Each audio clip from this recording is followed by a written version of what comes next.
right, well, put on your sunglasses made out of scissors and hop into your pink caddy. It's Film Shake. I'm Jordan. And this is Nick.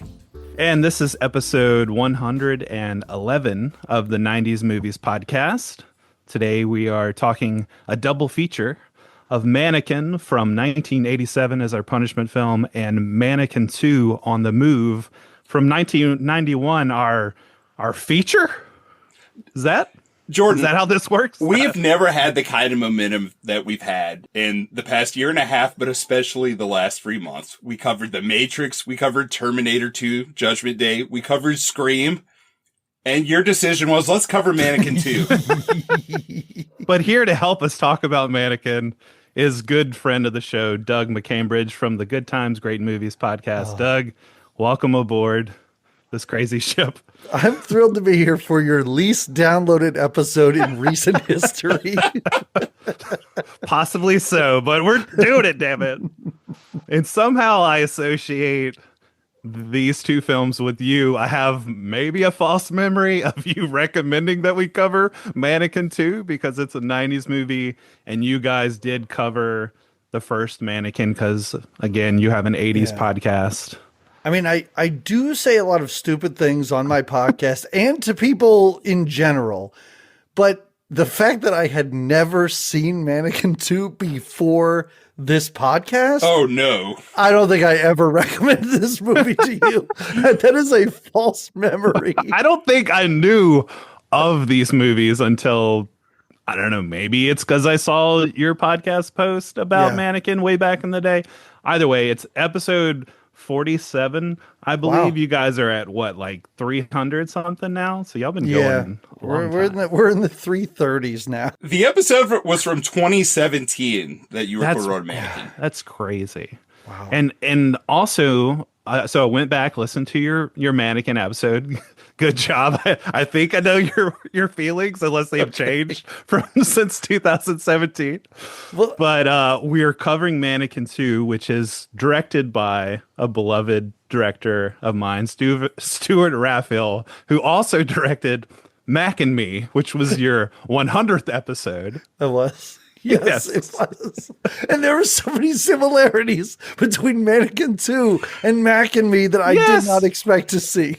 So good. So good. So good? Well, I'm sure I'll probably be the odd man out here. I have a weird fascination and love for Mac and Me. We recently did a secret screening of Mac and Me in a black and white VHS projection. Oh, wow. We posted like ominous or mysterious stickers all over town saying, "Will you Mac with me?"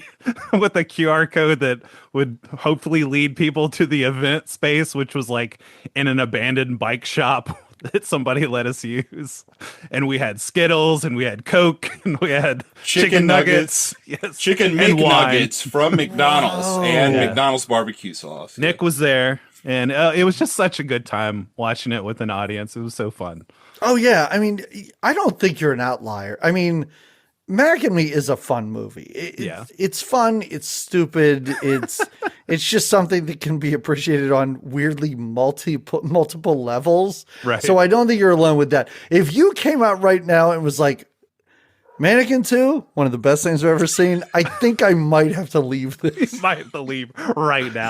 Start the show. Pack your bags, buddy. Get out here. And also, not to give away my feelings completely, but I had a listener reach out to me knowing I was coming on this, saying that she re-listened to our old Mannequin episode, right, and said that I really hated it. Yes, you did. And I had to respond and be like, I think my thoughts may have changed after I watched Mannequin 2. Right? Because if people right now are listening, and I don't know what kind of weird person this is, but they listen to the intro to the episode to decide if they're going to watch the movies. Right. I'm going to give you some instructions here. Please watch Mannequin 2 first. Because then it would make you appreciate the original Mannequin so much more. I had the opposite experience. Wow. And okay. we will get into yes. it. Let's get into it. All right. Let's talk about 1987's Mannequin. Jonathan Switcher On sex. loves to talk to his work. You know, you're the first thing that created that made me feel like an artist. Don't you like your new scarf? He never expected Not especially. to hear it talk back. I really think I'm going crazy. I am so glad you're working here. I never thought they'd hire anyone stranger than me. You're the only one who can see me like this. To the rest of the world, he's a disaster. You're fired. And she's a dummy. You are one sick puppy. But together, Hey, don't do that. You weren't so shy when you were creating me. You weren't so real. they make magic. Look at him with the dummy. Who are you to criticize? That new stock boy, and I just want you to keep an eye on him for me. I think I'm gonna handle things my own way. All the girl mannequins disappeared from the windows last night. Film at 11. Yes, my dear, your favorite. She is gone too. Get him! Mine's bigger than yours is! Go get him! You're magic. He's talking to the dummy again. Andrew McCarthy, Kim Cattrall, You know I would never bother you when you're getting a piece of wood. Mannequin. My experience is that my old man and I sat down some point in the mid-90s. We're flipping channels. And it was kind of an unspoken rule. If there was like a really attractive woman in a movie, we would at least stop and give it a shot. And that movie was Mannequin. We caught it right near the beginning and we watched the whole thing. And it was an enjoyable film. We enjoyed it. We laughed a good bit. It wasn't a great movie by any means. Mm-hmm. But, it was a lazy Saturday afternoon, so why not? And then it ended.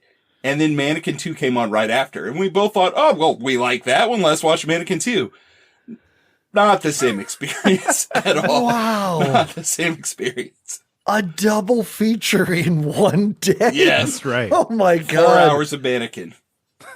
Or 2 hours of Mannequin All right, and 2 I hours was of gonna something else. Neither of these are even close to 2 hours. Mannequin 2 is actually longer than Mannequin, which is a crime against the film industry. But yeah, both of these are like 90 minutes in and out. I have many questions about what is happening in Mannequin, especially the first Mannequin. But Sure. we open with the scene in Egypt, ancient Egypt, which kind of establishes the tone right away, where it's like in ancient Egypt, right before lunch is like the title card. And it's the shittiest looking Egypt set you've ever seen. The window display later in the movie actually looks better. Looks better than this, yeah. Their budget must have run out by the time they got to filming the Egypt spot. But you've got Kim Cattrall as an Egyptian princess who's dressed up like a mummy, like hiding from her Jewish Egyptian mother, who's like smoking a cigarette and like the Cleopatra hair looking for her. And she apparently doesn't want to be married to a camel dung dealer, or all these different people that she's run away from. But she prays to the gods to save her from this fate, and then she just disappears, and you've got the mummy robes on the floor, and then we cut to like a cartoon of her traveling through history and time, of this little kind of cutesy 1980s style credit scene of her in comedy form. It's a great cartoon. I was in. Yeah. Reminded me of like Honey, I Shrunk the Kids and those intros that we'd have in the 80s back in the day. So that's fun. It's cute. I mean, I don't want to stop this dead to talk about the opening title sequence, but the thing that it had me wondering is, are we supposed to think that throughout history, she just becomes reanimated again?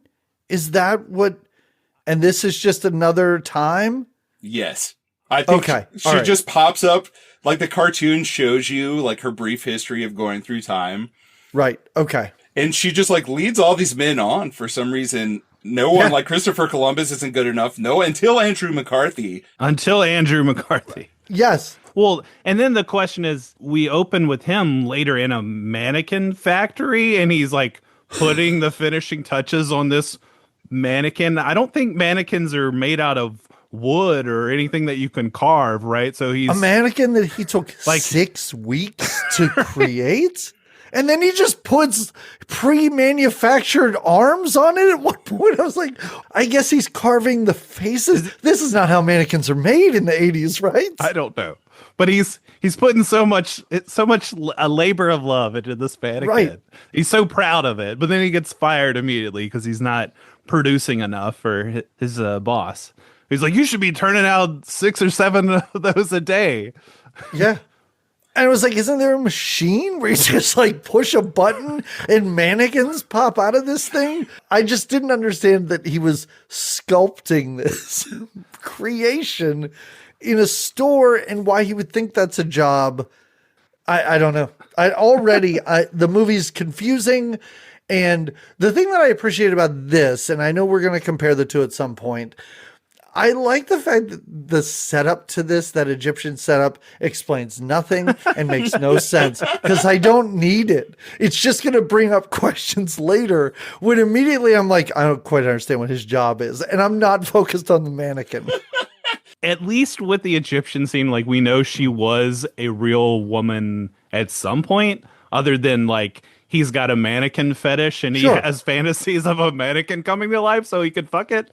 But that still is kind of how it comes off. I feel like that's still there. Like the fetish of mannequins is still all over this movie. He has a fetish before she comes to life. Yes. There's no question about that. She just happens to have been an Egyptian princess. It's weirdly like career opportunities that we just watched. Yeah, I was getting those vibes too. Yeah, where he just fails at every job. He's terrible at every single thing he does. Except he never had the chance to make the display in front of a department store in Philadelphia. Like, I feel like he missed his calling. In y'all's episode, you talked about how people go crazy for window displays in cities. I'm like, is that a thing really? Like, they made like a shitty looking window display with tennis rackets spinning around and this mannequin in like tennis gear, and there's like people outside like, oh my god, look at the new windows display at Those Princeton were amazing, Company. Jordan. You say shitty looking, they look great. I mean, it's I thought they were okay, pretty but good. I thought they were cool. I mean, that first one not worth like the amount of attention. I feel like that was definitely manufactured for, oh, now Andrew McCarthy can move on up in this movie. But the next one's kind of cool where they're like, they have the mannequins on bikes moving and the background is moving behind them. Like, okay, that would have been a cool first one to draw attention. You've got pieces moving and stuff going on, but the other one's just like twirling tennis rackets. Yeah, I do think, and I could be wrong because I don't know anything, but I do believe that there was a time where that was popular. I feel like throughout the 60s and maybe 70s and perhaps a little bit into the 80s. And I think that's where the term window shopping came from. So I do think, especially in larger cities like maybe not Philadelphia, but certainly New York, they would give a lot of attention to what their window displays were to sort of attract people to the store. It's almost like an event, like, oh, this new display, everyone go check it out. Yeah. But yeah, it just seemed oddly forced, like, this is going to save this failing department stores, these window displays. Yeah. The idea of this movie, like capitalism, guys, it's pretty great, and it's here to stay. We need to save capitalism. Malls will be forever, and department stores won't go out of business. This kind of stuff is always fun to look back on, but I do think that this is grounded somewhat in a trend of the time.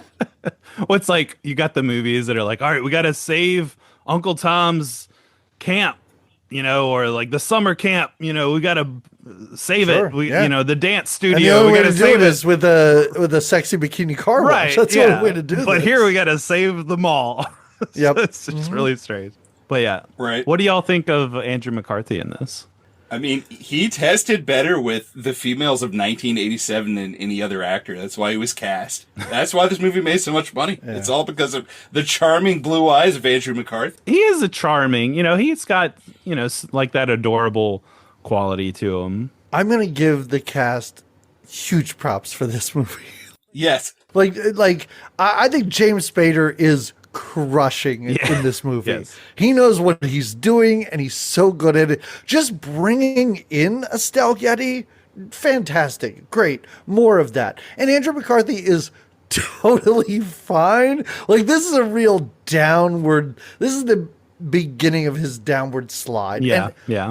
after this is Weekend at Bernie's. I'll give him a pass because that movie's awesome. Yeah. But before this, he's riding high. After this, the 90s are a real rough time for Andrew McCarthy. Yeah. But, I mean, I'll take an Andrew McCarthy over what's his fucking Fright Night face. Oh, Like, man. I can't. William Ragsdale.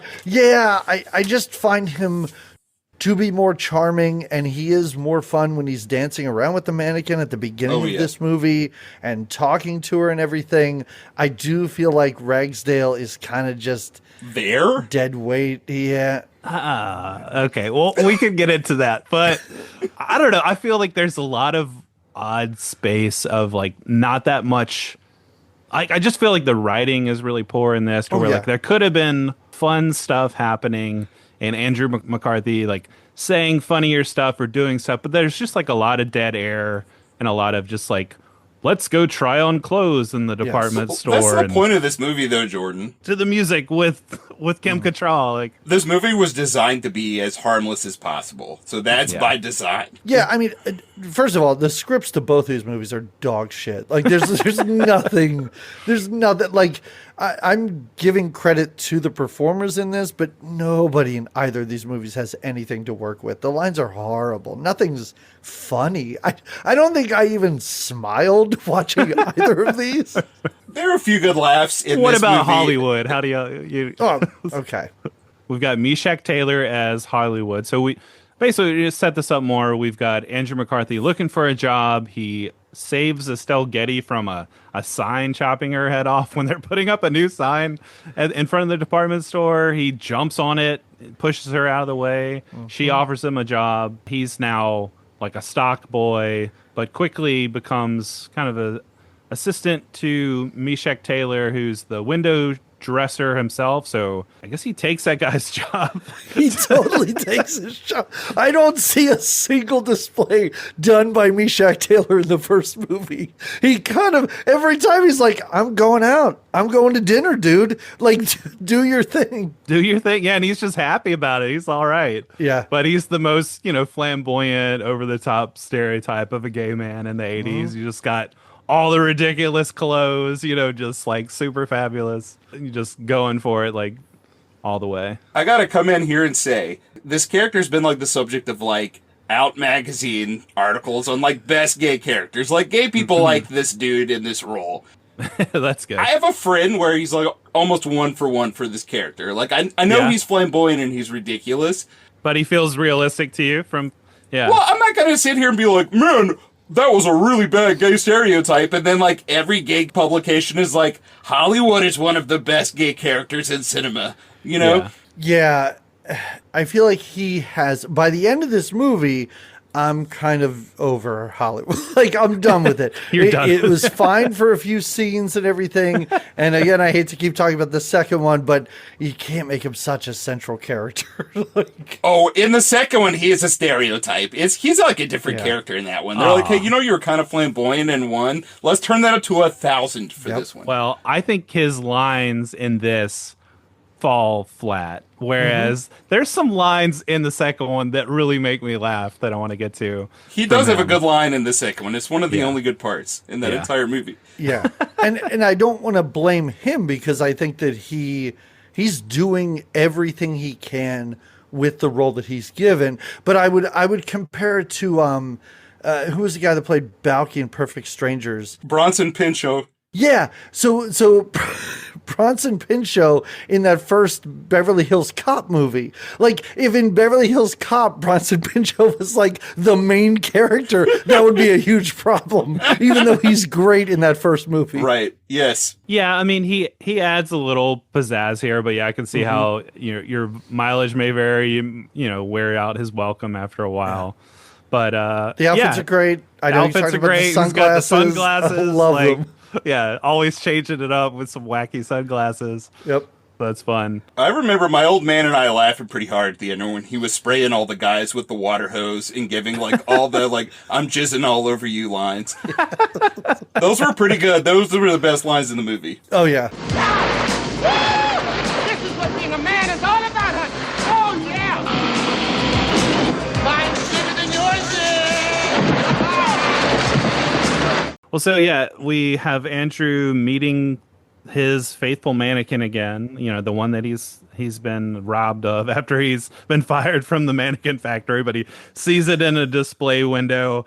Later, he's getting to dress it up and be there with Hollywood, working with the mannequins. And then, lo and behold, Kim Cattrall comes to life. You know, she's no longer a mannequin. She's a real woman only when no one else is around, which like no one is looking. No one is looking. Like they could be around, but if they look at her, she's got to turn back into a mannequin, into whatever pose that she's in when they see her.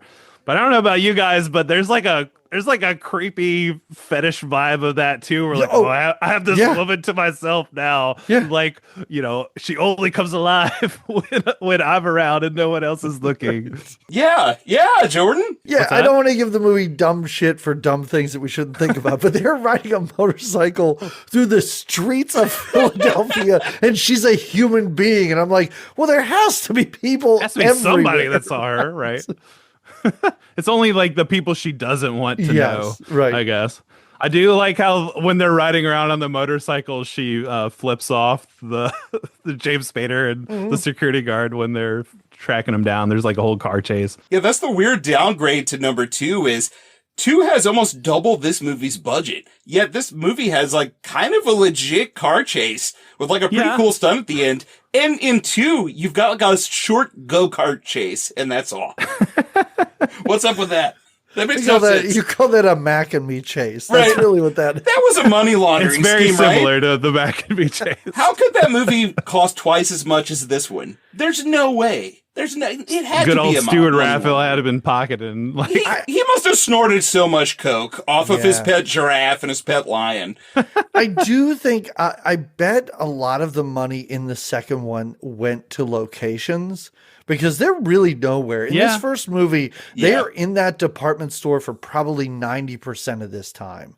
Yeah. And they're in a house, they go to a dance club. There's a lot happening in the second movie. That's true. So I assume that's probably where a lot of that money went. For the first one does feel kind of claustrophobic after a while, and maybe just like another part of the writing, the whole production that feels a little just ho-hum. We're just like, okay, what, like nothing's really happening. Like, what are we doing? We're still in the department store. Let's do something. Yeah, we finally get out and get on the motorcycle. I think you guys pointed out in your episode about Andrew's apartment because he's got this lavish, like huge studio apartment, but he's like, what, failing at every job? Like, how's he afford this place? I don't know. It was awesome because I did not go back and listen to our episode from 8 years ago. Right. But the moment I saw that apartment, I was like, I hope we talked about this apartment in my episode. You did. Because it was wild when I saw it. I was like, there's no way such this a guy's nice living apartment in the middle of Philadelphia in this giant studio apartment. Right. Like, is he living off of his like stock boy earnings to have this apartment now? Like, I don't know. And I almost feel like the people that made the second one were like, well, that's unrealistic. He should still be living with his mother. He still live with his mom. Yeah. Right.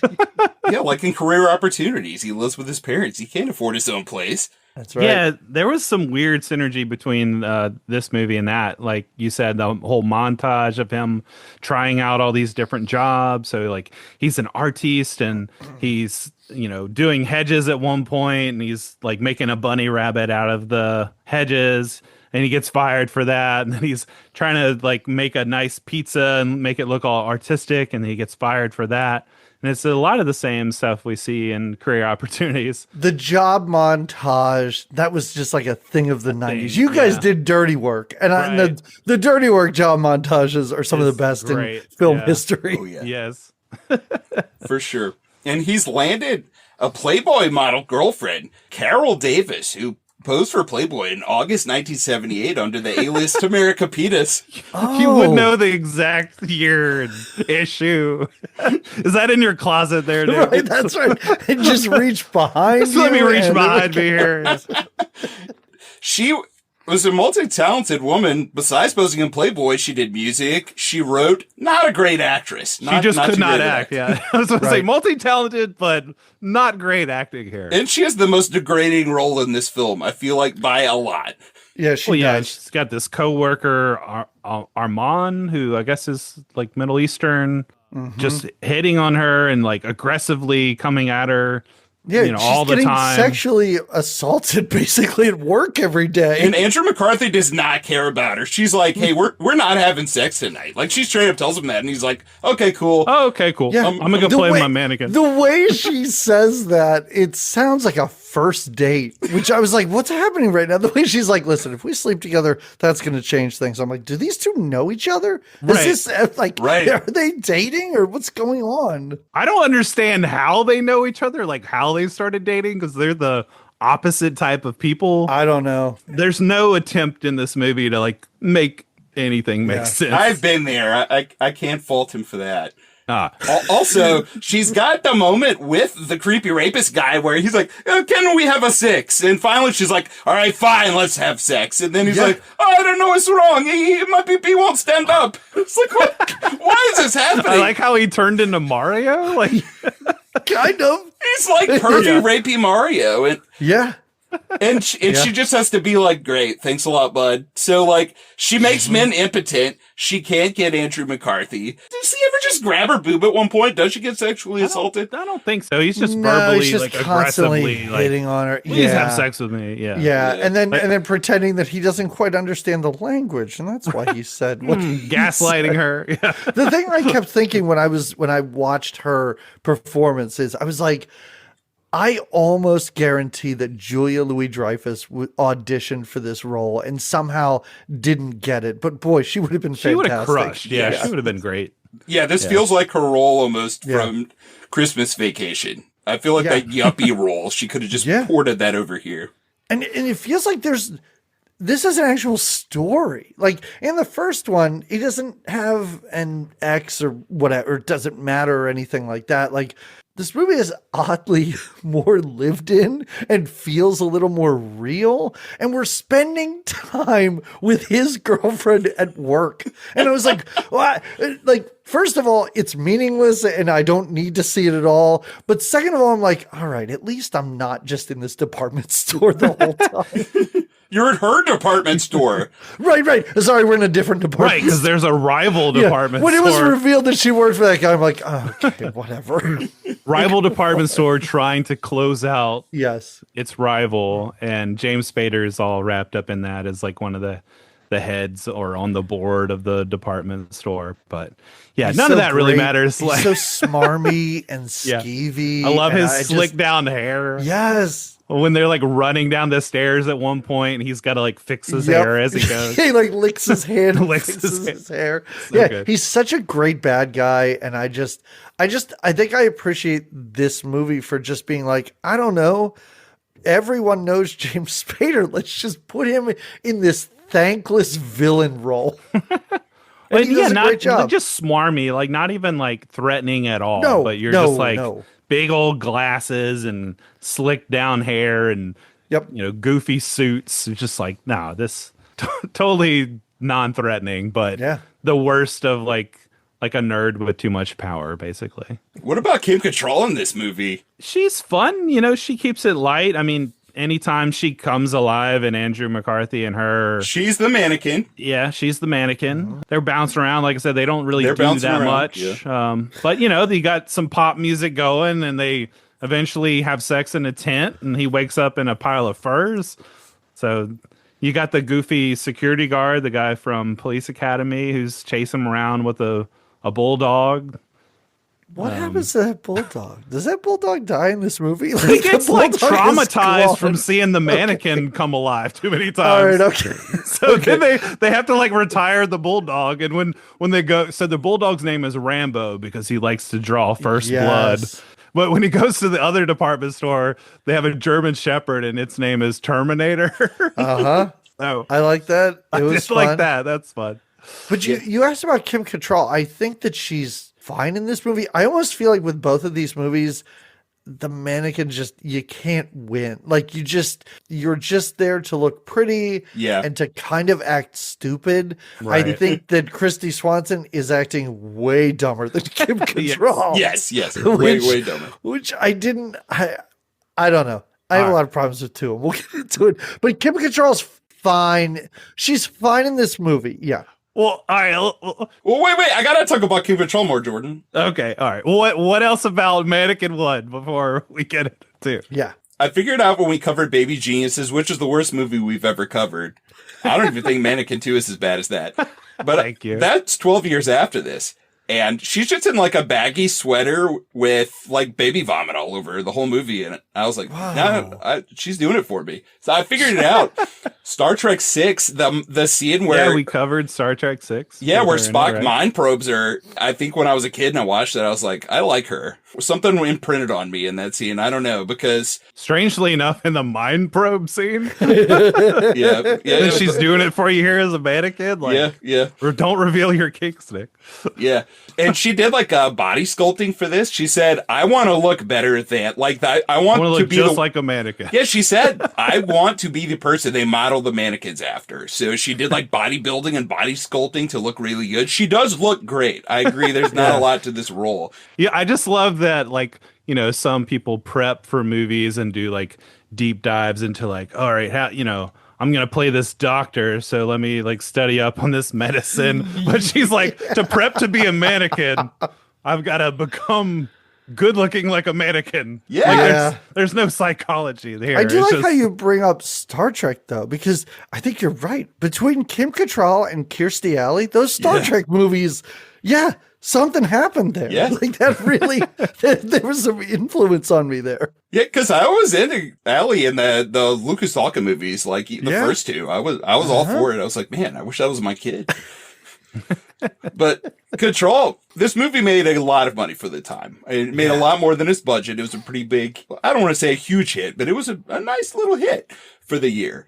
And I think scenes like the montage where she and McCarthy are basically dancing and miming around the department store and they're just changing outfits. Yep, and she's putting on wigs and they have the musical instruments in the freight elevator. Like I kind of dug that. like turns into a music video for a moment. And it's very competently done in a way that if you're just like some person who's watching a movie for pure escapism, you're going to feel good during that scene. And not just because Kim Cattrall opens her coat and she's wearing lingerie under it. You're going to feel good regardless of that. And maybe also because of that. But the whole scene, there's a competency and throughout this movie, even though it's dumb and the dialogue is not good and it's kind of silly, there's a calculated competency on let's make a little hit here. And they did that.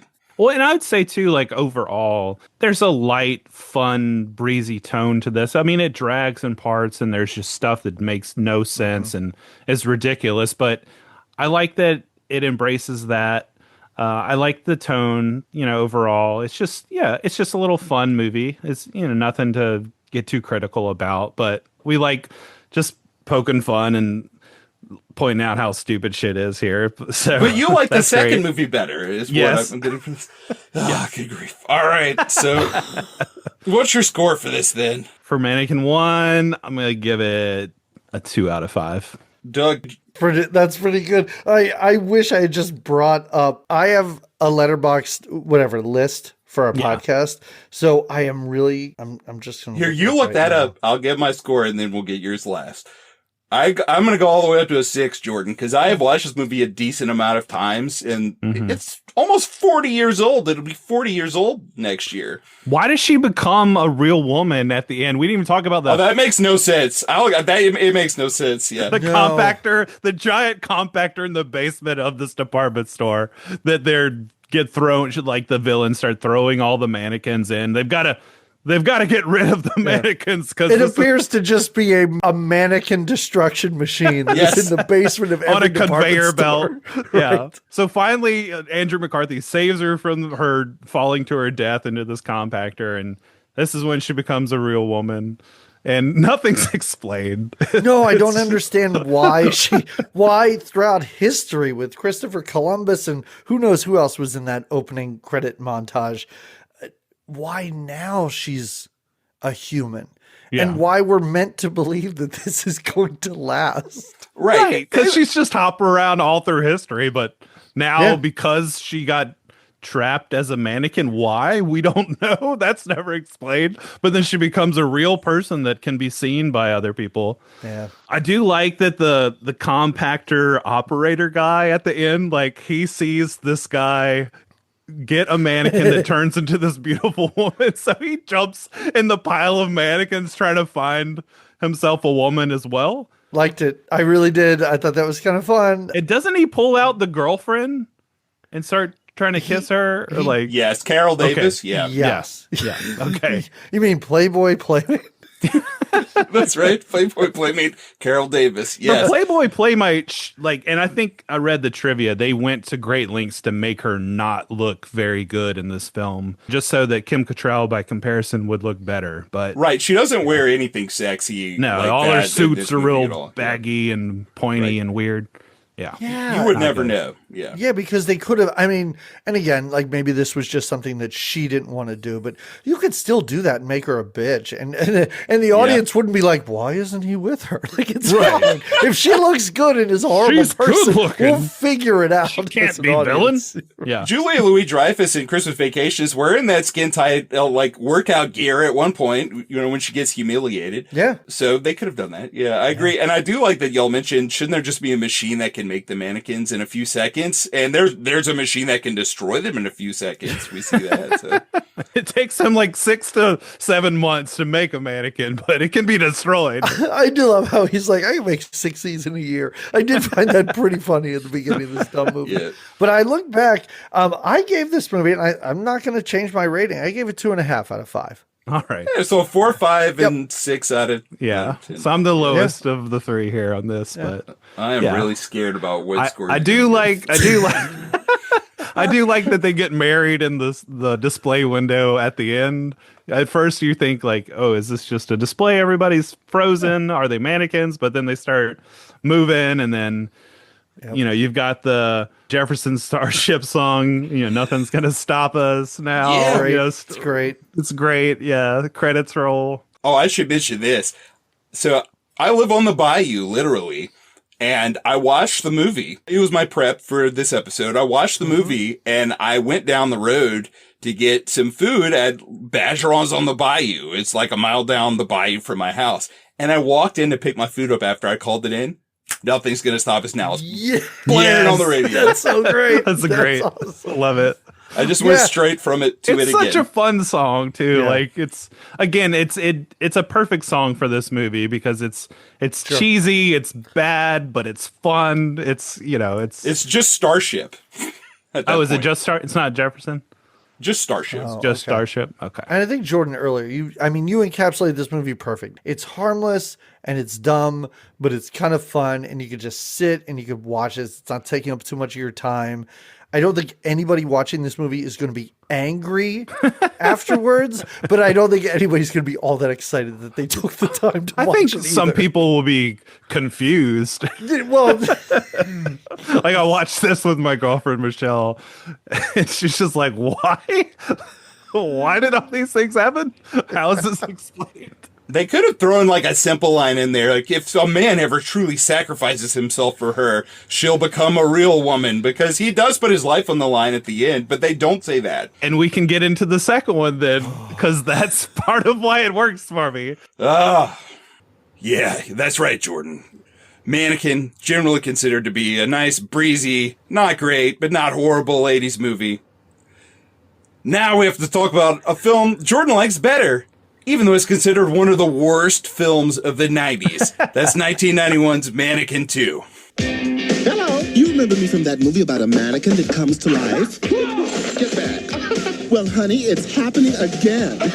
Mannequin 2 on the move. Stranger things have happened. Rated PG. Starts Friday, May 17th at theaters. That's right. So I'm covering all 91 films on the show this year, as y'all know. I came across the first Mannequin, the VHS, at a flea market in Lafayette when I was on vacation or something. Found it, this like grizzly looking twisted old man. It's like, here, you want some VHS? So bought that from him, and then I just knew, okay, I got to get Mannequin 2 on the move for 91. We got to talk about this. But yeah, you were pointing out earlier, so it would have made more sense in the first movie if they were just like, oh, if a man ever expresses his true love, then she'll turn into a real woman. Well, this is what we get in Mannequin 2. At least there's that, where there's like some sort of like sensical logic that explains like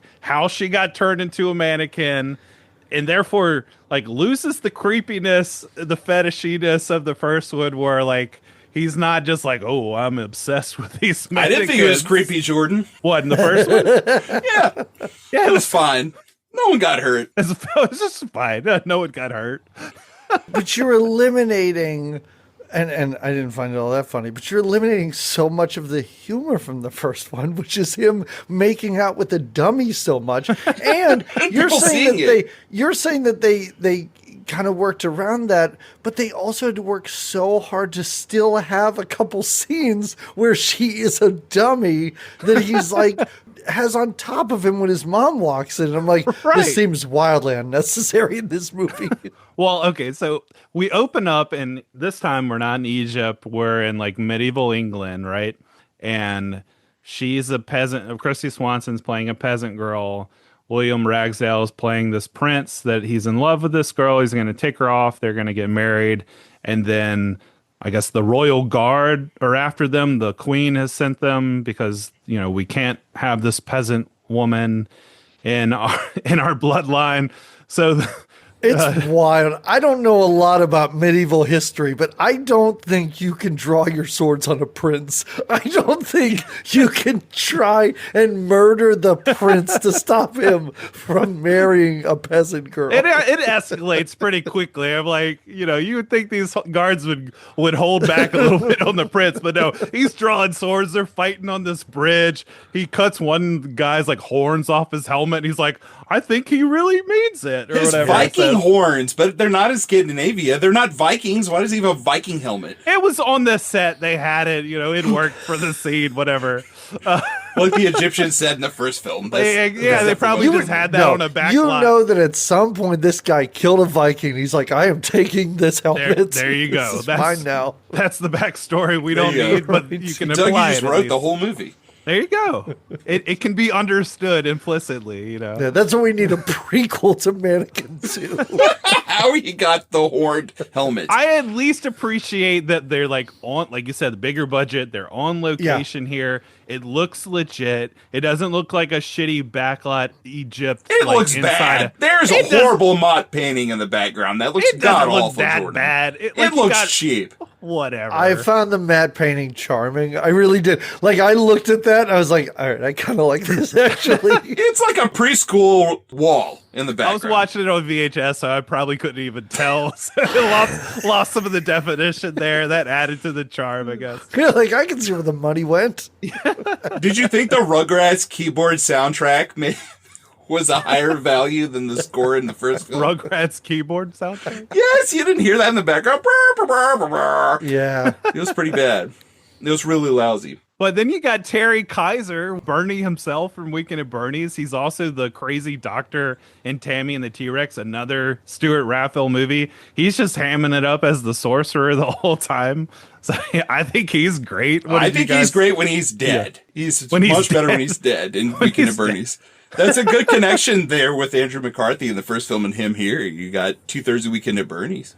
Yeah. I think a big problem I have with this is that he and Meshach Taylor are just like butting heads to chew all the scenery in this movie. And it's so much. I'm just like, at the end of this movie, I'm like, I don't like anybody. I just want this to end up. Oh no. I just want it to end at this point. I don't know. I know Nick hasn't seen it, but have you seen Tammy and the T-Rex, Doug? Oh my God, I love Tammy and the T-Rex. So it's like on the same level. Yeah. It's by the same director. You know, it's Terry Kaiser just going all out bananas. No, his performance I think is fine up to a point. Yeah. But I think the problem is just having these two characters who are so off the wall and just so they're just dominating for attention the entire time. And Tammy and the T-Rex is a wonderfully tongue-in-cheek movie. And I think they're trying that here, but there's nothing about the way this movie's written that is funny in the least. I don't know. From the get-go, I felt like this movie embraces the ridiculous and has like a more consistent stupid on purpose tone than the first one did. I don't know. And maybe it's just the Mac lover in me and the Tammy lover in me. I don't know. But I feel like it's purposefully just like ridiculous and it knows it and it's going for it. He's got a long ass hair coming out of his mole that he's twirling. Like that's not on purpose. That's not stupid on purpose. They're making a mole joke like it's Austin Powers, where the mole in that movie was so ridiculous you couldn't help. Like when they were yelling mole, I was like, what's on his I had a hard time even understanding the joke. And I'm not gonna argue with you completely, Jordan, either, because like I said, I love Taming the T-Rex. I think it's hilarious. I think it's great. Mac and Me is totally fine. This is so far in third place behind those two movies. I don't even think this is close to what those other two movies are doing or trying to do. I mean, it's not on that level, no, but I appreciated the tone in this being, more wacky and consistently wacky and not taking itself too seriously. I felt like I think it's a good choice to I didn't mean by saying try that. I think it's a good idea to do that. With the I think you used the right word there. In the first one, it has its wacky moments, but then there's parts that feel like too dramatic or like just too flat, like it's trying to be funny, but it's not like wacky enough, or it's just like weird choices that don't make sense.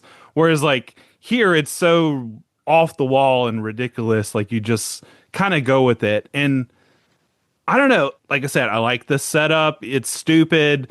Like the sorcerer Terry Kaiser comes out and puts a enchanted necklace on Christy Swanson. She immediately turns into a mannequin. He says you're going to be a mannequin for 1,000 years. The kingdom is cursed, or until you find true love. Now I have to stop you real quick because I have a question for you guys.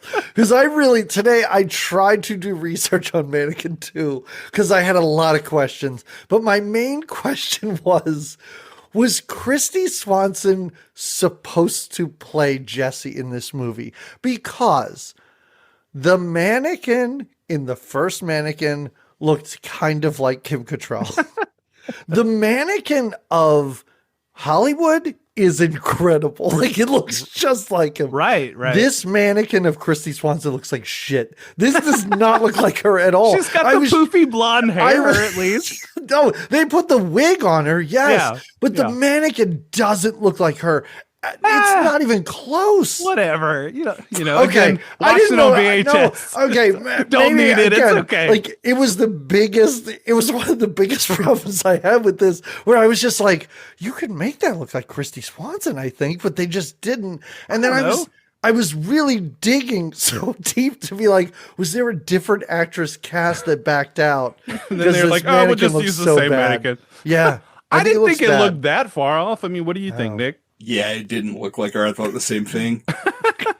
The only background I found too is like a "How did this get made?" interview with Stuart Raffle, where they're like, "What do you remember about the film?" And he was like, "The lead actress." He just called her the lead actress. She was really beautiful. Is there anything else you have to say?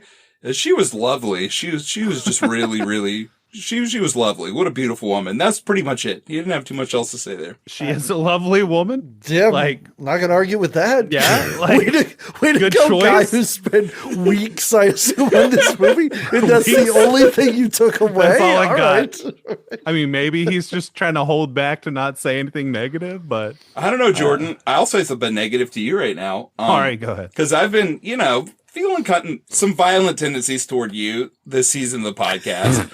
And I've been threatening to kill me, to terminate me. You stole my identity last episode. Yeah, but I've been holding back and not following through in those. Jordan.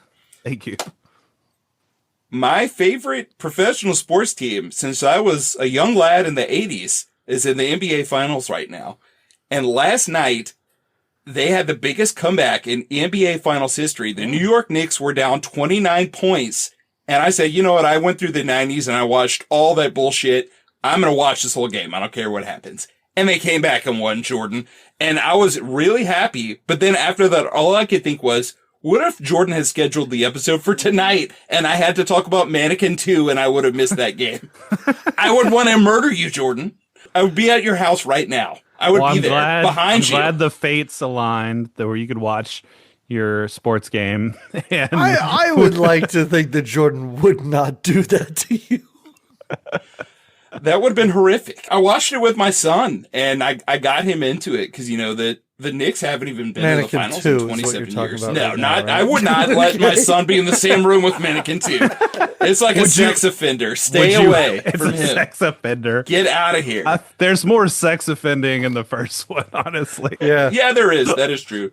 This movie has a lighter, even though the other movie is PG, this one does kind of have a lighter tone, which is weird, except for a few of the double entendres. But it's a bad movie, Jordan. I thought, man, and I'm glad that Doug is here because I was going to have a hard time talking about this. It's like Barbed Wire, which is one of the worst movies we've covered as well, where I couldn't even talk. I had like 2 sentences. I had so much nostalgia for Barbed Wire, but you hated it so You're much. raccooning out. Yeah, trash dumpster The diving. problem with this movie is the movie. Like there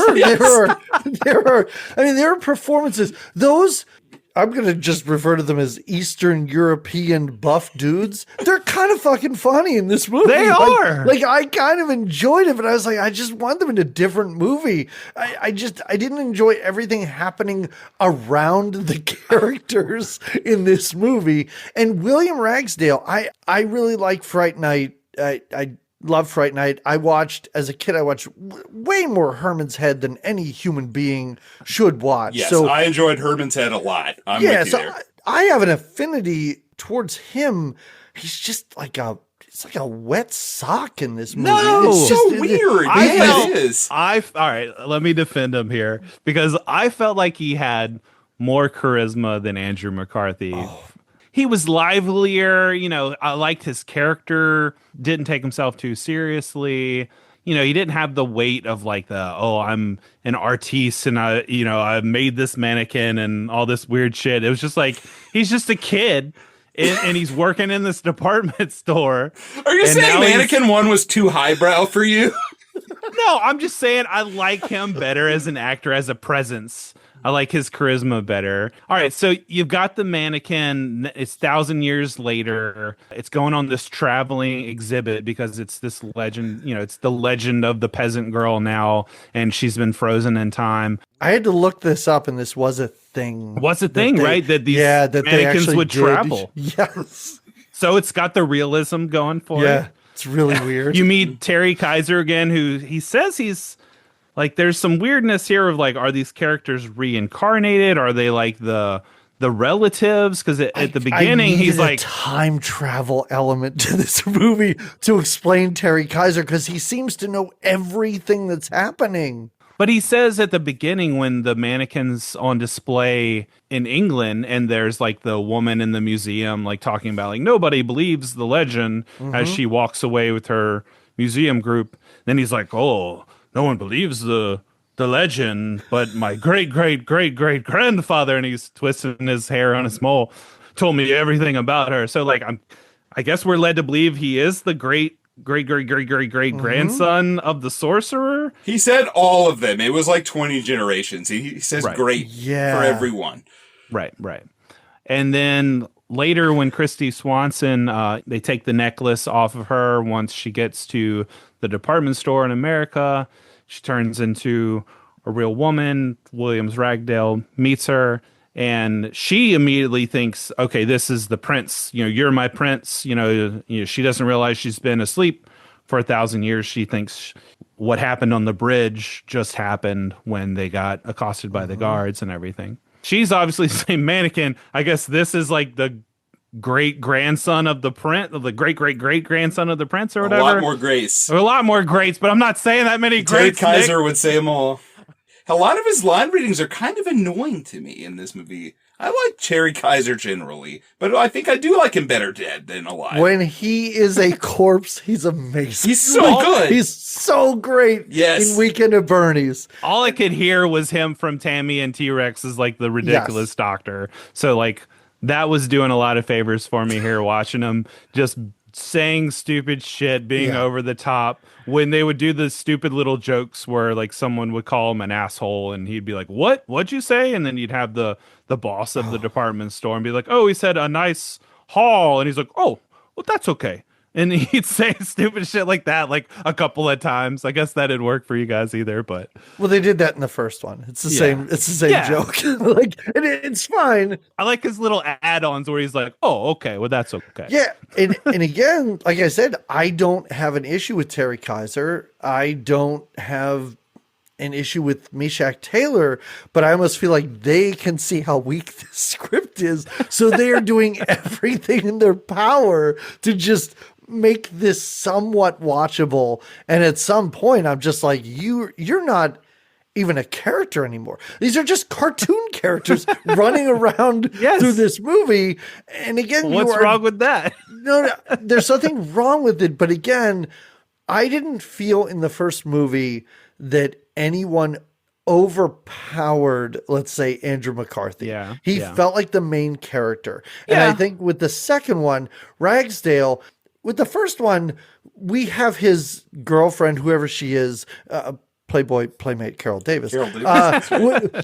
He's lived in. He is an artist. I know who this person is. Yeah. I don't know who William Ragsdale is. Okay, I'll give you that. Like, all right, there's not as much character here, and it's valid to be like, okay, these other wacky characters kind of take over the show.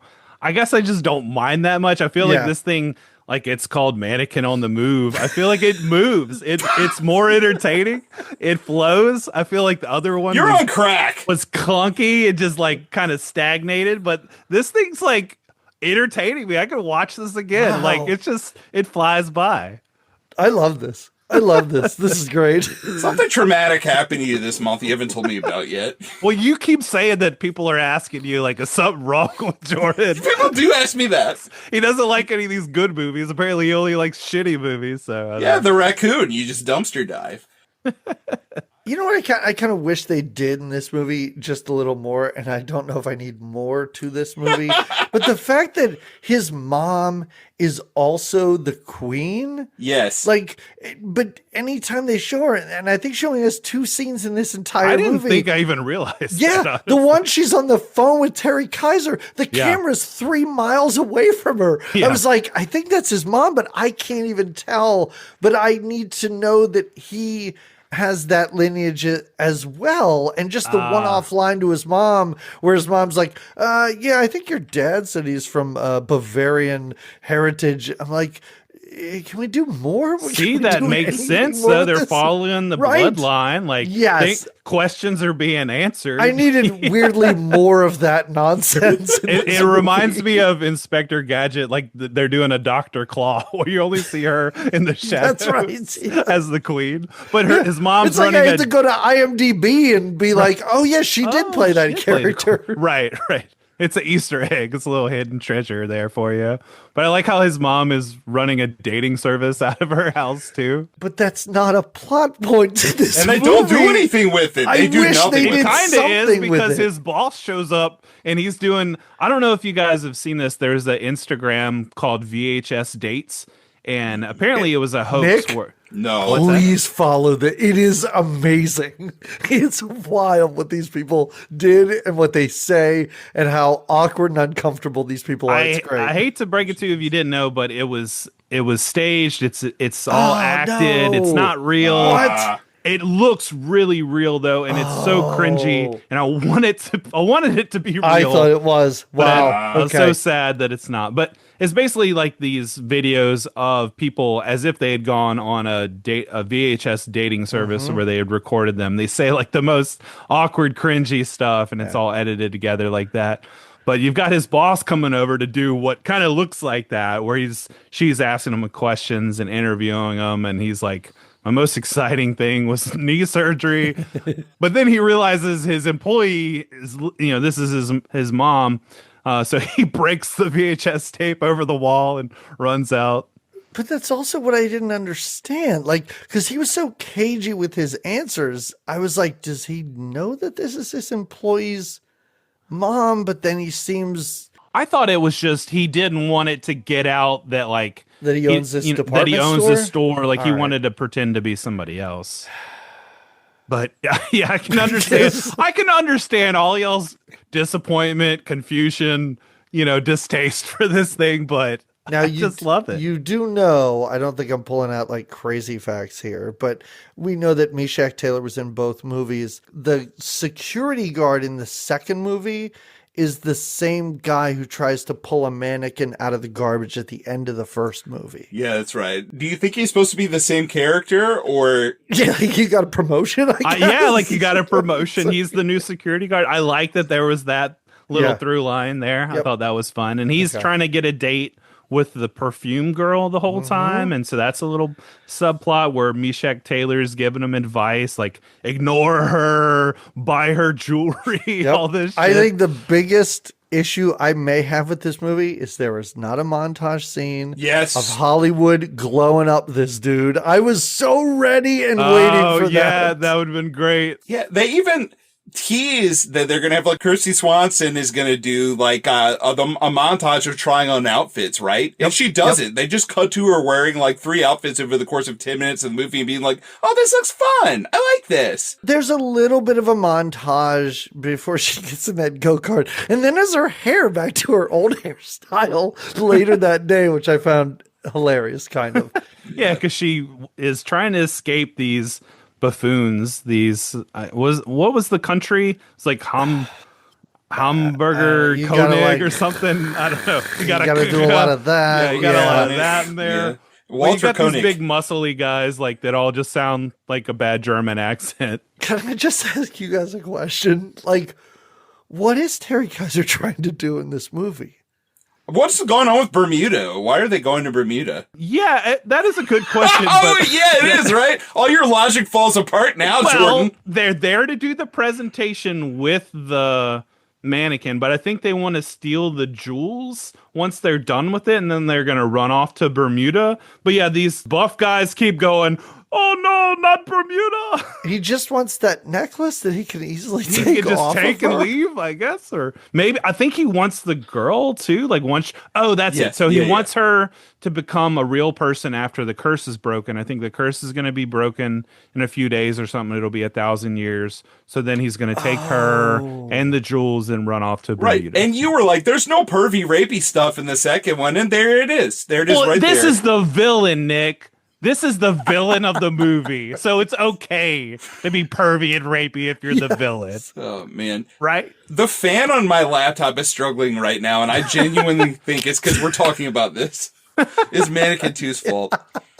Good. You know what, too? I'm a big Meshach Taylor fan. I loved Designing Women. I used to watch it with my mom, and his character Sheldon cracked us up. We loved him, and I loved him in the first Mannequin. I love his pink Cadillac. Yeah. And guess what? Guess what, guys? Yeah. Same pink Cadillac from Mac and Me. Of course it is. When they're driving away at the end after they become How many of citizens. those exist? I assume it's the same one from Edward Scissorhands. I like that it's the pink Cadillac in the first Mannequin, made in 87. Mac and Me is made in 88. And so then Stuart Raphael was like, "Oh, I like that pink Cadillac in Mannequin.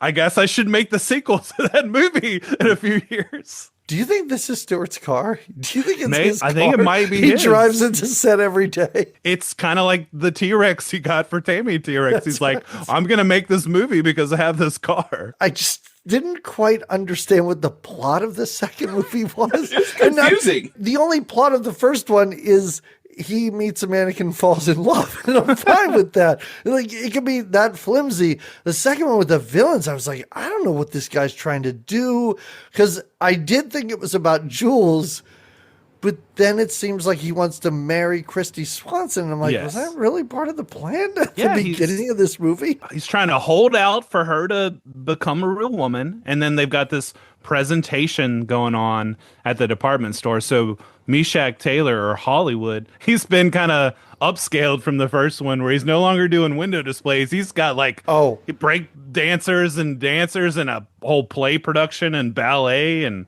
he's doing something. It's kind of great. I know I said I was over it at the end of this movie, but I was just over them this performance at the end of the movie, I'm like, I would watch this. Right. Like, if this was the movie, I'd watch these dancers in front of a stupid castle. It's kind of great. And it's African dancers in front of a medieval castle. Yeah, they're all elegant doing the ballet, and then they, the pop music, the hip hop music hits, and they start dancing, and then Terry Kaiser's all pissed off because he's like, "You call this dignified?" Yeah, Meshack did have like my one belly laugh of the entire movie, where right before this he has to dress up as a Marine, and someone says, "You were in the Marines?" and he says, "Yes, they were looking for a few good men." And so was I. Yes. And I had heard that line. I had read that somewhere. I mean, that's notable enough to be like out there on the internet, I guess. But that's a funny line. I love that. That's good. Yeah. Yes, that was the one good part of the movie. That was the one. I think he's doing a great job. And the fact that the way that he's walking away tips the guy off. He's like, well, this isn't, you're not in the military.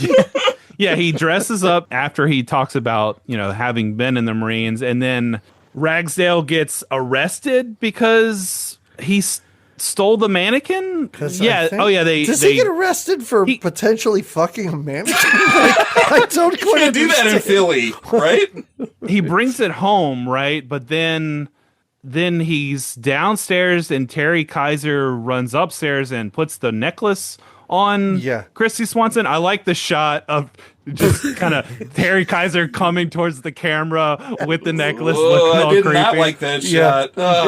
It's pretty funny because I was like, funny. I'm pretty sure a 20-year-old Christy Swanson could take Kick this guy to guy's fight. ass. Yeah, like probably she doesn't so. fight back at all. She just lets him put on the necklace.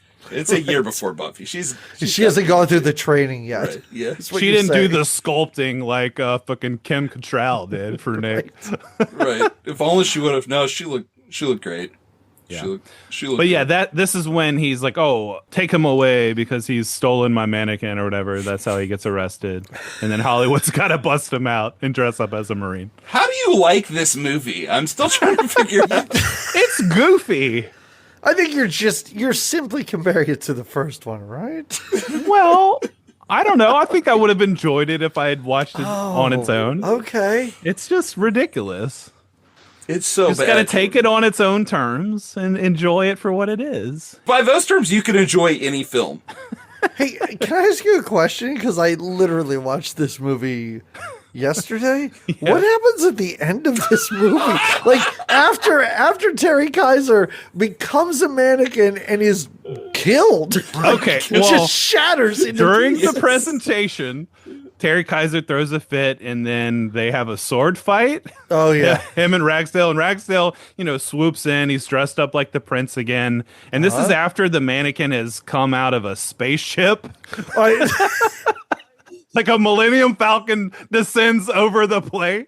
I said I didn't smile in any of these. When that spaceship showed up, I believe I was like, this is great. This is great. This is fantastic. And somehow they have like the money in this production for like the hydraulics to come out of the bottom of the spaceship and the mannequin being lowered. And then Ragsdale is like swooping in on a zip line. Wait, are we talking about the hot air balloon? No, we're talking about before that. At the end of the dance performance, I can't even remember this. I was zoning out of A it. spaceship comes in, Like a real and drops- spaceship? No, yeah, it's part of the play production. It's part of the play. But it then like drops the Christy Swanson mannequin down, and she becomes a person. Okay, Right, gotcha. and he takes the necklace off. She becomes a person in front of the whole crowd. Yeah. I guess and I people like are losing the their device. fucking minds, and I get it. Yeah, they're just like, those special effects are amazing. How did that mannequin turn into a real woman? I guess I like the device of them putting this necklace on to turn her into a mannequin better than just like... I like that that's all it took for this to be a good film for you and better than the first one. They had a necklace. It makes sense. It's a better device than just like, oh, I can be a real woman if nobody's looking. But Jordan, every other element of the film is markedly worse. Besides the logic of, well, you take a necklace on and off. That makes this better. No, the wackiness of Terry Kaiser and It's everything an amazing makes us way better. to kill your villain at the end of the movie. Yes, which it is is kind great. of like a great Love that. excuse because they can't have William Ragsdale like stab this guy to death or anything True, like yeah. that. But to kill a mannequin is kind of funny, but also super gross. Like when it happened, I was like, that's a human being that just broke into a bunch of just pieces. broken up. Well, yeah, we have to get there. So they run up on the roof. We gotta go through the plot beat by beat. You've got the buff guys who have gotten a hot air balloon. He's like, why didn't you get a helicopter? Like, I thought it'd be more romantic. How did he think this guy was going to get a helicopter? Exactly. The other thing the director said, the only other thing he mentioned was those three guys were horrible at line reading, so they dubbed 100% of their lines. He said they're just dumb bodybuilders.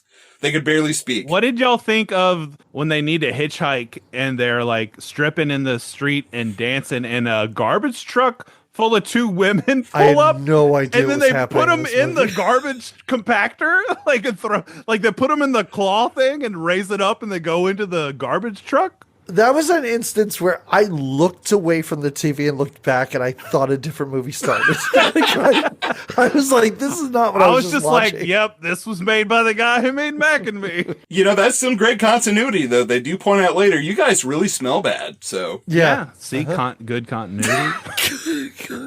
This is a competently made film, Nick. Oh, man. So they get in the hot air balloon, and then, Terry Kaiser's got Christy Swanson. Ragsdale's after him. He jumps into the hot air balloon with them. And then he's kind of pushing Terry Kaiser over the edge of the hot air balloon. And he's like, oh, no, I can't do it. But then Terry Kaiser's like, well, I can. And he starts pushing him over. But then what happens? Christy Swanson puts the necklace on Terry Kaiser, turns him into a mannequin, and then he falls to his death and shatters into a million It's a real pieces on the convenient street. way to be like, well, if he's a mannequin, he can't fight back, and just the lightest touch will just send him overboard. Right. Were you all a little disappointed, though, that they put him back together at the end in the castle? I thought it was like a fun nod to the beginning. I was more disturbed than any when these muscle-bound idiots were like, well, we can just put him back together. I'm like, no, he's dead, man. Like, don't. What are you doing? The street sweeper comes and like sucks them all up. Yes. So I'm like, well, how did they put him back together? I don't know, but they did. Because he's in the museum at the end, and his like ear is turned around or kind of off or out of place. Part of me that was just like, why did you do this, guys? He treated you so horribly. The amount of Three Stooges things he did to these guys, I was like, you should not put him back together. Just let the street sweeper take him away. That's right. Leave him to the streets. But is that how it ends? Does it Well, end you have to with him? repeat the first film. They just copy the last scene from the first film again. Well, they got with the they same get song. married. Do they? They jump in the. Well, Are you sure they got married? She wasn't wearing a wedding dress. No, maybe they don't get married, but they get down on the street. They jump in the pink Cadillac. They drive away. It's playing the same song. The same song. It's great. Well, you got to have that. You can't have a mannequin movie without that movie. You might be right, Jordan. They may be walking out of a church or something at the end of this movie. I don't recall, but All yeah, they're celebrating either way. They're happy. They drive off down the street. End of the movie. It's great, guys. Wow, Mannequin 2. I guess y'all just didn't see the greatness that I did. I don't understand. Oh, I didn't. I was cursing your name for the whole 90 minutes. Just something real quick for you guys and the listening audience. If you go to IMDb, I would recommend everybody look up Christy Swanson because her profile picture is from her character in Flowers in the Attic. When she's gaunt, she looks like a zombie. I don't know why you would choose this or why somebody made this her profile picture. IMDb portraits are so weird. Every now and then you come on a well-known actor and it's a random portrait that it looked like they took at Sears on the second floor. It makes no sense. Oh, it's man. really strange. All the movies that she looked amazing in, to use this, that was a choice by somebody. I was watching some movie the other day on Plex, and I feel like Plex does it even worse, where it's just like random pictures from like a red carpet or some sort of publicity thing. And I forgot what the actor was, but he's an older guy now, and it's just like it's the worst face, like worst lighting, everything possibly combined. I'm just like, oh my god, that makes me not want to watch this movie. Well, Jordan, do you have a connection from Scream or Don't Be a Menace to South Central while drinking your juice in the hood to this somehow? Let's see. They both featured scissors being used improperly. All right. Because you got Hollywood. I did appreciate his glasses even more in the second one as well. Those were impressive. They were the scissor glasses, like that's inventive. That's pretty cool. But yeah, you've got the scissors there, and then you've got the scissors in Scream with Henry Winkler being stabbed to death with his little sharp scissors he's cutting at the little students with. Yeah. Also, connection to T2 that we covered just a few episodes ago. Okay. When the T-1000 looks at the silver mannequin in the mall for just a second. Yeah, there was a display. Yeah. Right. Okay. Window display. Yeah. Since I don't have one, I'll give you that, Jordan. That was great. Very good. 2 for the price of 1. That's right. Well, your score has to be higher than a 2 out of 5 for this, since you like this better than the first one. Yes. I would give this a 3 out of 5. Wow. The movies that you've given a lower score. I mean, you could talk me into going higher. I feel like I praised it more than a 3, but I'm going to do it. I'm going to stick with the 3. You were going to give The Rocketeer a 3. Do you think this is on par with The Rocketeer? Yeah, as far as entertainment value, sure, why not? I think you gave The Matrix a 7 or a 6. Do you think this is on par with The Matrix? Don't compare my scores from other movies. This is its own thing. This is a 3 for this movie. Doug, have you had enough time to formulate a score for this film? Yeah, I almost feel like Jordan coming in, this was a 1. You bumped it up to a 1.5. I'll give this a 1.5. Thank you, Doug. Thank you. Right. If I could do nothing else here on this podcast. I almost went down. Because I love this so much, you have to go the opposite direction. Your reasons for liking it were making me like it less. I'll stick with what I was going to give it, which was a 2 out of 10 or a 1 out of 5. Okay. It was bad. A 2 out of 10. It's not the worst movie we've covered on here, but it's in the bottom 5. That's a really bad score. It's a really bad movie. I would watch this any day over Baby Dumbass or Baby Genius. Yeah, Baby Genius is worse, but that's like a 0 out of 10 movie. Baby Dumbass? Well, we used to call it Baby Dumbasses when I grew up. Okay. But it's Baby Geniuses. Yeah, this is, I'm actually weirdly, I'm kind of happy because I don't think I will ever watch either of these again in my life. And I'm kind of happy about that. I watched Mannequin for our podcast and it made the rounds when I was younger on HBO. It was on HBO a lot, so I'm sure I saw it once or twice.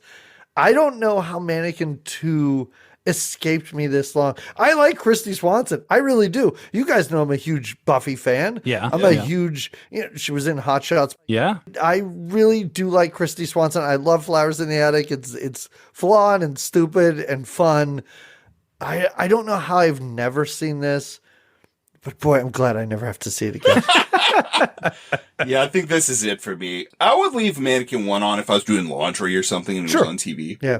Watching Mannequin 1, I was like, why did they make a sequel to this movie? Oh, no, I have no idea. Money. It made money. That's the thing. It had like a $7 million budget and it made like 40-something million. 2 had like a 14 million budget and it made like 2 million. It flopped. Yeah. That's why there's no Mannequin 3. And it's a shame you couldn't get them to come back because it would be kind of fun to just do a flip. For whatever reason, Andrew McCarthy prays to the gods about whatever, and then he's a mannequin. That would be kind of fun. I love that. You could do that, but they didn't want to do this again. I do like how Meshach Taylor becomes a mannequin in this for just a second when they put the necklace, or he puts the necklace on. Can I ask you a question? This is the biggest question I had about this movie, and I'm like, maybe I missed a rule or something. When he's playing around with that necklace and he's looking in a mirror, she is a real live human behind him, mimicking him.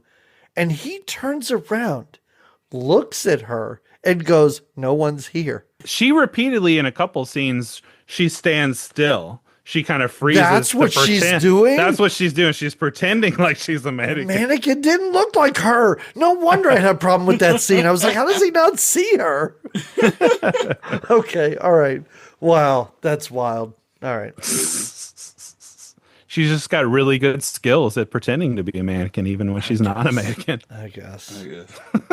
Well, Jordan, are you ready for the trivia battle? Pop quiz, asshole. I'm ready, Nick.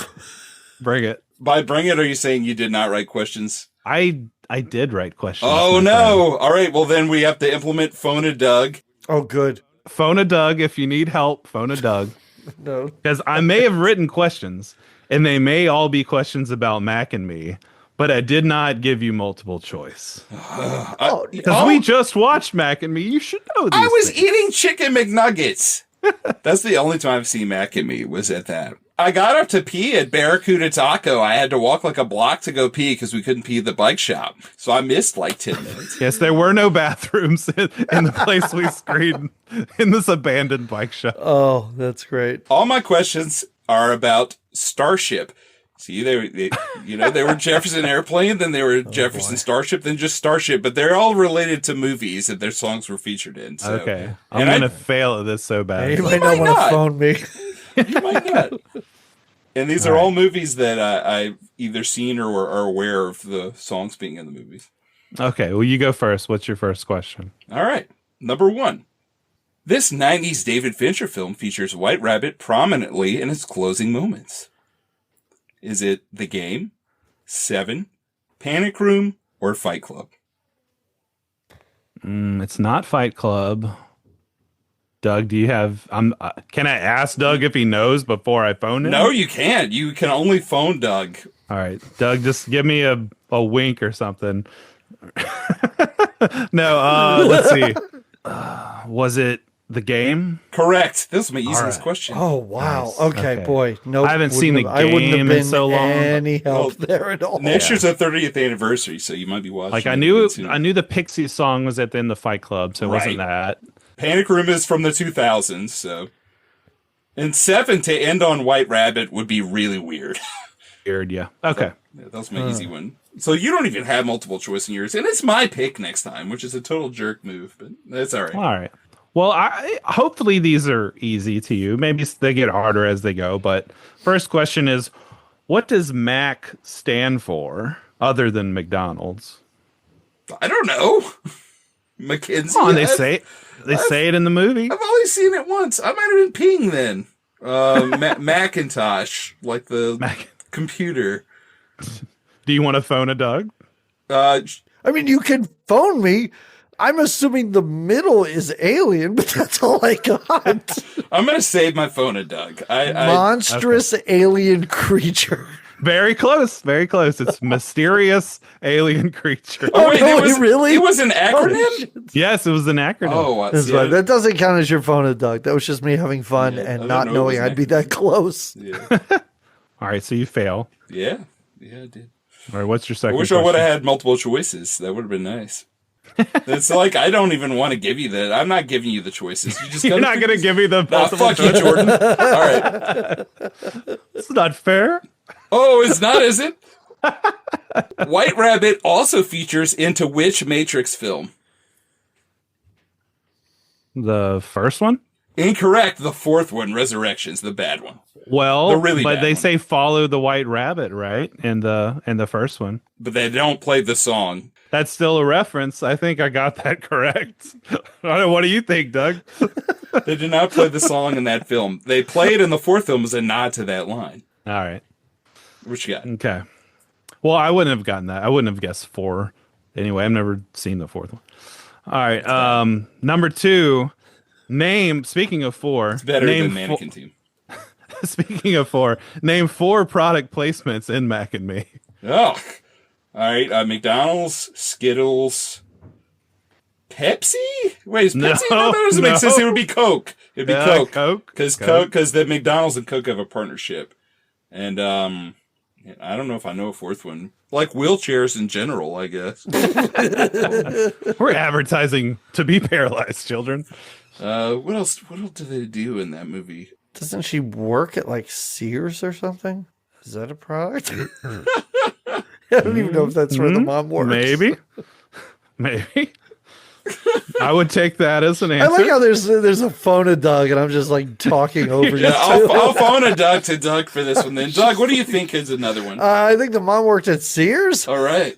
Yeah, there you go. All right. I'll Yes. accept that. You All could right. also said Valvoline. Valvoline. There's How a much money prominent did they ad. give There's a lot Stuart of Raffle? motor oil. Motor oil in this movie. Okay. All right. All What's right. your next question? Somebody to Love appears in which 90s Tom Hanks film? And no multiple choice. No, of course not. And you only have to list the one movie, not four. All right. How about for my next question, I will give you some multiple choice. No, we're doing it like this. You give me Forget that. multiple choice for this one. Forget that. Okay. Which Tom Hanks you said Somebody to Love? Yeah, it's in a Tom Hanks movie from the 90s. You've Got Mail? Incorrect. It was in Apollo 13. I thought you were going to guess Forrest Gump. There was a trick question, but you screwed it up so bad you didn't even get tricked. You just went to... Yeah, I was thinking Middle. Forrest Gump because that thing had like a double CD soundtrack. Right. to that Yes. movie. Every I was like, I think song every song throughout 4 decades was Yeah, on that. and I think Volunteers is on there by Jefferson Airplane, if I remember right. Oh. It would have been a good guess, yeah, for sure. Okay, well, no multiple choice for you. I could, because this one involves planets in the solar No, I system. love this. so- Just full brutality. It's Mortal Kombat on Sega Genesis. Let's go. Actually, you know what? I'm going to give you multiple choice for this one, just out of the kindness of my heart, and because I could probably quickly remember some of the planets in our solar system. So, on which planet's moon do the Macs come from? Aren't they from Mars? Or is that your answer? You're not even going to wait for the multiple choice? I'm just gonna say Mars.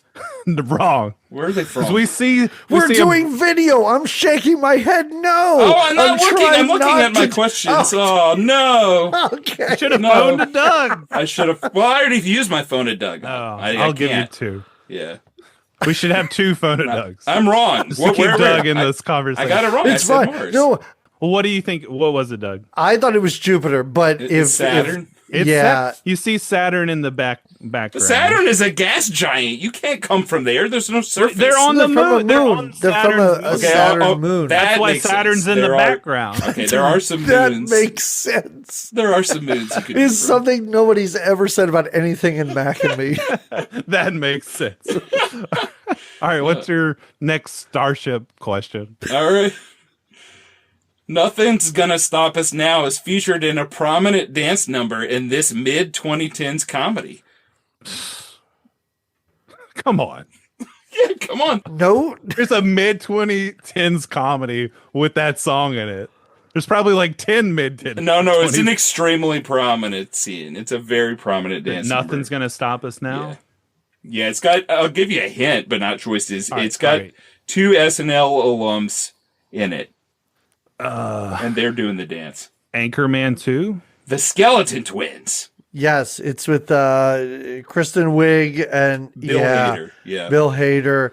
They're mouthing the lyrics. It's a great scene. I've never even heard of this movie. It is a huge downer, which I did not expect going in. Yes, it's not a popular movie, but this scene, I guarantee you, if you look it up, you will have seen this before.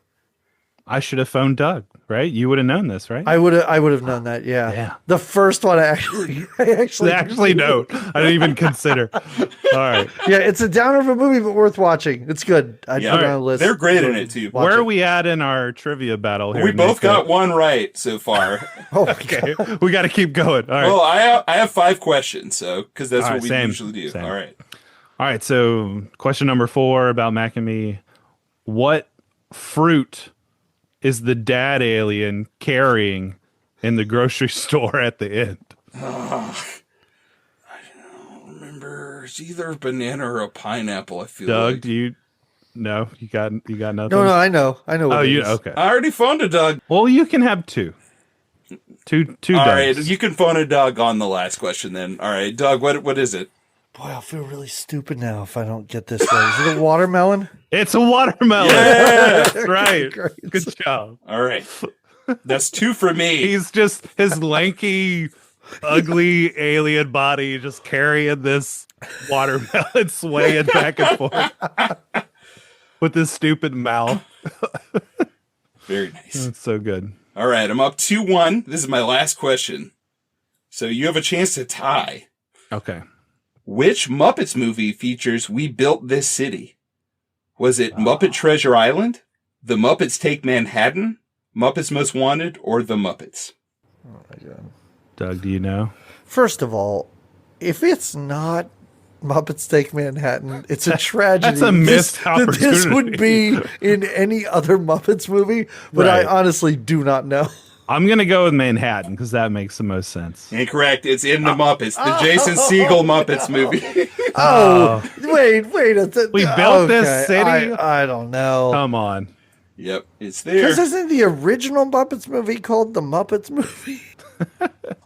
Oh, Yeah, it's the Muppets movie, but that one is just called The Muppets from 2011. Oh, all right. Yeah. No one needs that I didn't anyway. see. Yeah, I didn't see any Muppets beyond Take Manhattan. So Man, I loved The Muppets Take Manhattan when I was a kid.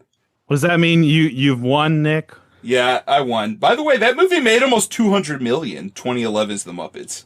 Do you want to at least hear my last Mac and Me question? Yeah, Just let's do it. just to oh yeah, this is entertain fun. me. All right. What odd cranium accessory is Deb, the little neighbor girl, wearing when they first drive up to the new house? Does she have 3D glasses on? No. I don't remember. Doug, y'all do you pointed know? this out in your podcast. Oh really? But this Oh, was no! what, 10 years ago for It you. was, so- it was episode 100, run 330, whatever. Now It's almost a decade ago. She's wearing an Indian headdress. Inexplicably, like Okay, no all right, reason. okay. Yeah, little Wow. Deb with the Indian headdress. All right. Well, you know what? Maybe Mac and Me is due for a rewatch, unlike either Mannequin movie. That's a fun movie. I gotta say, I had a good time. I will watching say it. I will rewatch Mac and Me before yeah, I it's watch fun. either of the I don't know if I could watch Mac and Me alone, though. I think it's got to be an event for me to watch. It's got to be an event. Yeah, it's got to be an audience kind of thing. It's fun. Yeah. I had always heard, the notoriety of Mac and Me, but I'd never seen it. And I go estate sale shopping a lot, and me and my new girlfriend at the time, Michelle, were going, around to a bunch of estate sales at the time. And we stumbled upon Mac and Me at this estate sale. And these people were charging like ridiculous money for all these vinyl records. They had all this Led Zeppelin, all this stuff, and were charging like hundreds of dollars or $50 for these records. And I stumbled upon Mac and Me for like $5, and I was like, I wonder if I could resell this. I feel like this might be worth some money, so I'm like looking it up on eBay. I'm like, no, it's not worth anything. I'll buy it to watch it. So then me and her end up watching it on VHS, and it was kind of like, I don't know, we both just got a big kick out of it. She thought the little aliens were cute. It was a fun time. It was just kind of this thing that, I don't know, that we were both endeared by, and it became almost like this like love language between us of like appreciating Mac. And then we put on this secret screening. She helped me out with doing that. Yeah, she was pretty clutch. It's just been a symbol of our love so far as Mac and Me.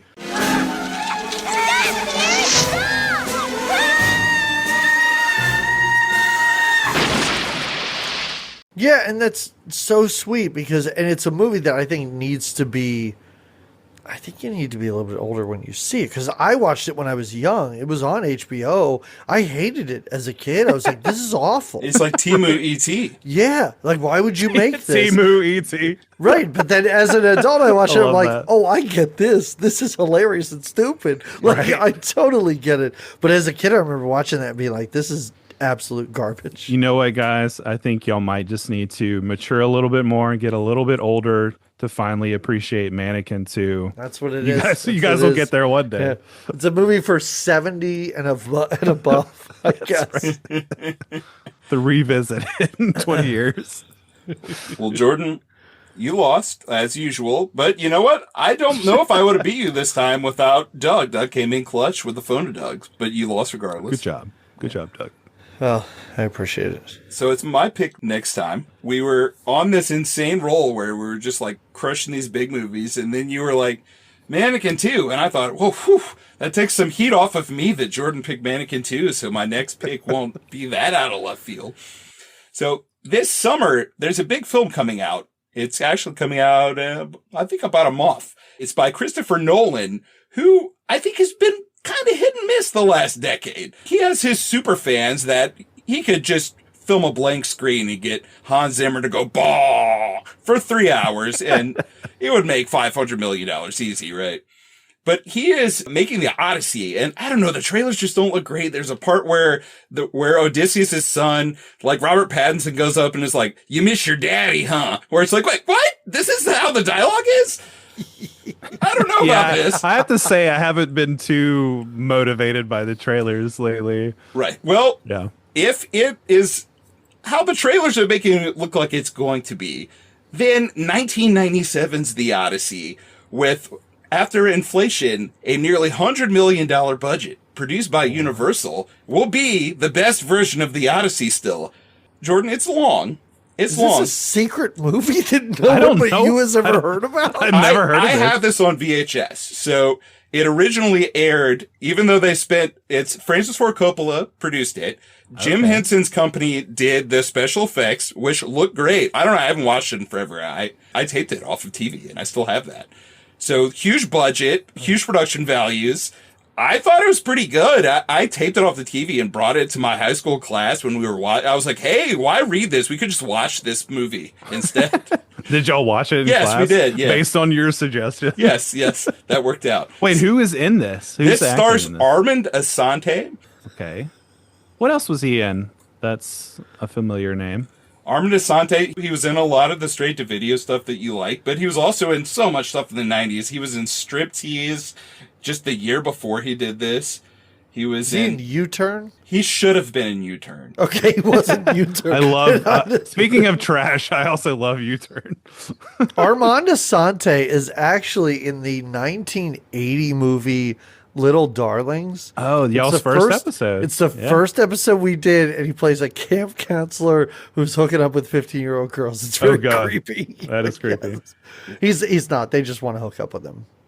He doesn't. I'm looking this up right now. I've never even heard of this. Wait, is this a TV series though, Nick? It aired on television, but see, it's ironic. Greta Scacchi? Yeah, Greta Isabella Scacchi. Rossellini? Big cast, huge cast. Yeah, Vanessa Williams? It's a cinematic production with an MPAA rating. It's MPAA Eric Roberts rated. is in this. Okay. Yeah, he's awesome in it. Or at least he was. Again, I haven't watched this in Christopher like 20+ Lee. years. Dude, Christopher Lee, again, incredible in this. Like I said, this is a cinematic production that aired on TV. 176 minutes. Guys, I'm busy next month when you're doing this, just in case you want to be back. It is 21 minutes shorter than Titanic. Well, I'm looking at the Odyssey from 97. That's it. This is an hour and 31 minutes.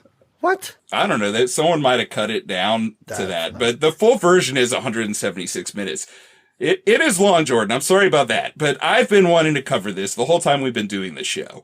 Oh, you've been holding on to this for a while. Then. I've been holding on to it, and I didn't know that this movie by Christopher Nolan was going to happen. But as soon as it got announced, I said, "Well, we got to cover the 1997 Odyssey." At least we have this, Nick. Christopher Lee? What the hell's going on here? He's great. He's so good in it. The production values on this thing are insane for the time. But here you go. We might have the lowest downloads ever for our Mannequin episode because who gives a fuck, but people might find our Odyssey episode looking for the Christopher Nolan movie and stumble upon That's the idea, Jordan. That's the idea. That's all Don't we got going for us. Don't put the year in the title and you'll be good. No, then we're gonna get a lot of pissed off people who are like, what the fuck? What are y'all? It's fine. I didn't see Christopher Lee and Matt Damon in that new movie.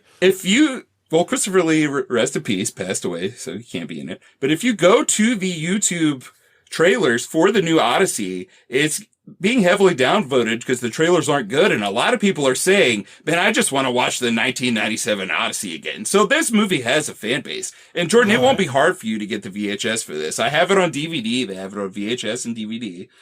And I thought, this is kind of long. Let me pair this with something short and sweet and straight to straight to VHS. So, Jordan, the punishment movie is Hercules and the Amazon Women from 1994. It's only 90 minutes long. That sounds like a porn to me.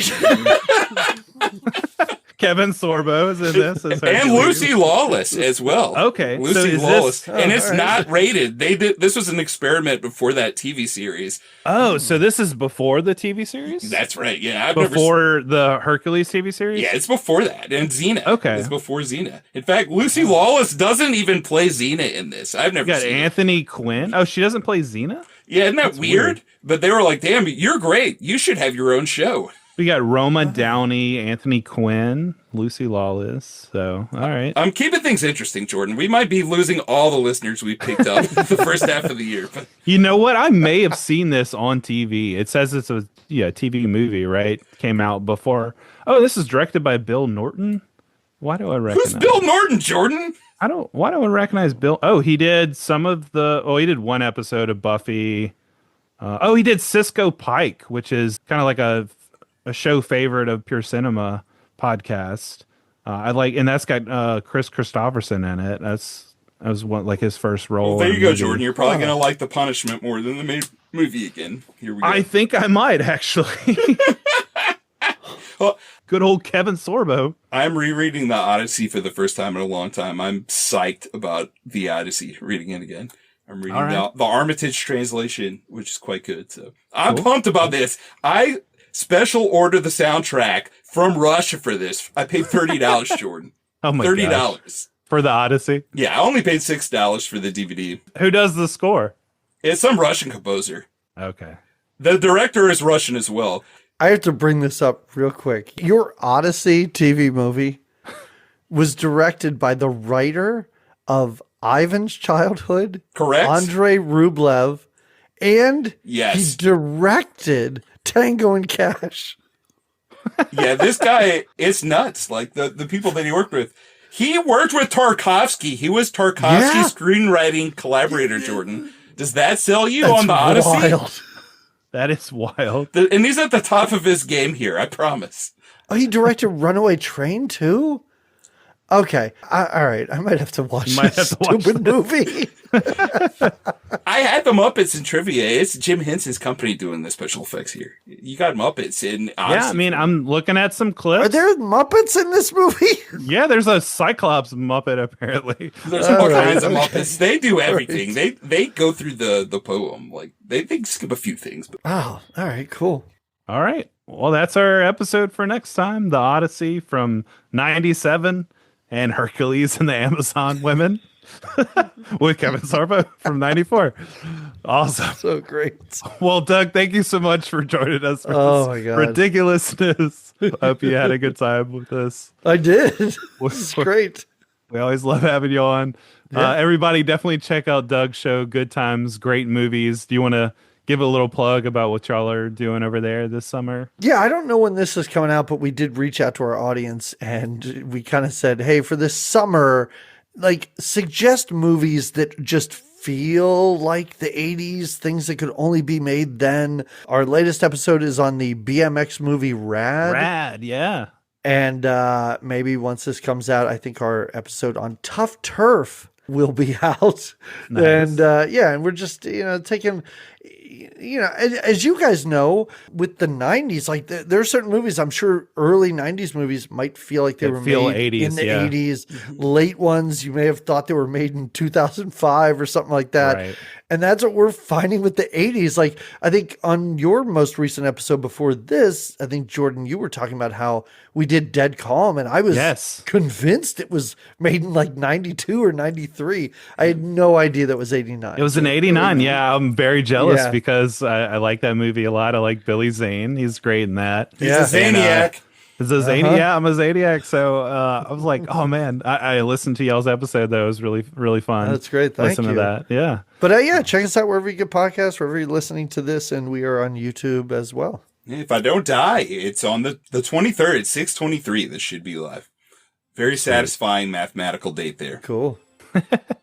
All right, guys. Well, thank you guys for listening to the show. You can reach out to us at filmshakepodcast@gmail.com or just Google Film Shake to find us on any of the pod websites, and we'll catch you next time for more Film Shake. Take it easy.